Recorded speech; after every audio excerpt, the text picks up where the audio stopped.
अस्सलाम वालेकुम viewers, welcome to my channel Cook What You Love. आज मैं बनाऊंगी आपके लिए इमली की खट्टी मीठी चटनी। इसके लिए हमें जो चीज़ें चाहिए, इसमें हम लेंगे गुड़ आधा कप, इमली लेंगे 1 से 1.5 कप। इसको पानी में भिगो के रख देंगे 10 से 15 मिनट के लिए। लाल मिर्च हाफ़ टी स्पून, नमक लेंगे 1 टीस्पून, चीनी लेंगे 2 टेबल स्पून, सौंठ लेंगे 1 टीस्पून और इसमें जाएगा भुना ज़ीरा 1 टीस्पून। अब एक सॉस पैन में 2 कप पानी डाल के इसको मीडियम फ्लेम पे रख देंगे। इसमें शामिल कर देंगे इमली को जिस पानी में भिगोया था उसी पानी समेत इसमें शामिल कर देंगे और इसको अच्छे से मिक्स करेंगे।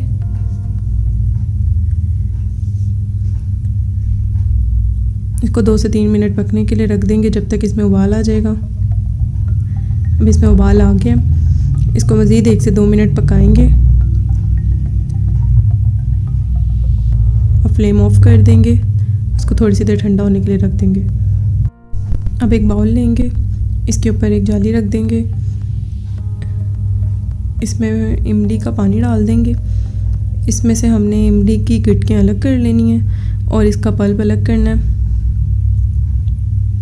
इसको डाल के अच्छे से आप मिक्स करेंगे तो इसमें से खुद ही सारी जो गिटकें हैं वो एक तरफ हो जाएंगी और इसका पल्प अच्छे से निकल आएगा। ये देखें, गिटकें सारी एक तरफ हो गई हैं। अब जो ये इसका इमली का छिलका था, इसको इसमें दोबारा शामिल कर देंगे पानी के अंदर और अब इस पल्प को दोबारा देगची में डालेंगे और इसको फिर से पकने के लिए रख देंगे। फ्लेम ऑन करके सॉस पैन को अब इस पर दोबारा पकने के लिए रख देंगे। इमली के गूदे में शामिल करेंगे गुड़ आप पानी में भिगोकर भी शामिल कर सकते हैं, लेकिन यहाँ पे मैं इसको ऐसे ही शामिल करूँगी। गुड़ डालने के बाद इसको अच्छे से मिक्स करें ताकि गुड़ इसके अंदर अच्छे से हल हो जाए।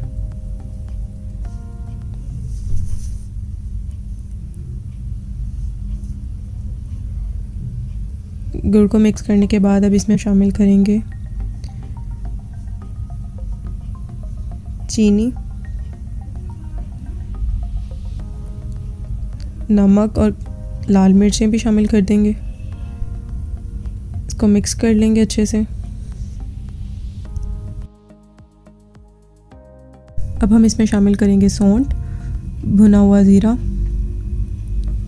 इसको अच्छे से पकाएंगे, मिक्स करेंगे। अब इसको तब तक पकाना है जब तक कि चटनी थोड़ी गाढ़ी हो जाए। ये देखें, इसके अंदर गुड़ हल हो चुका है। गुड़ की वजह से इसकी रंगत थोड़ी सी डार्क हो गई है।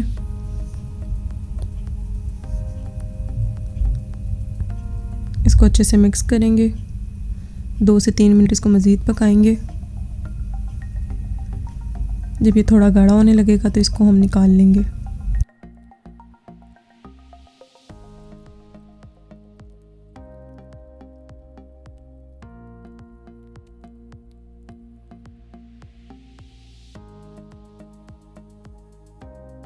इसको एक बाउल में निकाल के ठंडा होने के लिए रख दिया।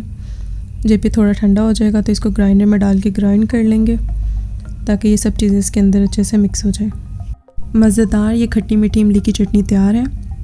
इसको आप एक जार में डालकर स्टोर कर सकते हैं 1 से 1.5 महीने के लिए फ्रिज में। और अब इसको आगे किस तरह से इस्तेमाल करना है, किन किन चीज़ों में हम इसको यूज़ कर सकते हैं, वो मैं आपको नेक्स्ट वीडियोज़ में बताऊँगी। मेरी वीडियो को लाइक करें और मेरे चैनल को सब्सक्राइब करें। अल्लाह हाफिज़। अगर आपने अभी तक मेरे चैनल को सब्सक्राइब नहीं किया तो जल्दी से सब्सक्राइब करें, बेल आइकन को प्रेस करें ताकि मेरी आने वाली हर नेक्स्ट वीडियो सबसे पहले आप तक पहुंचे।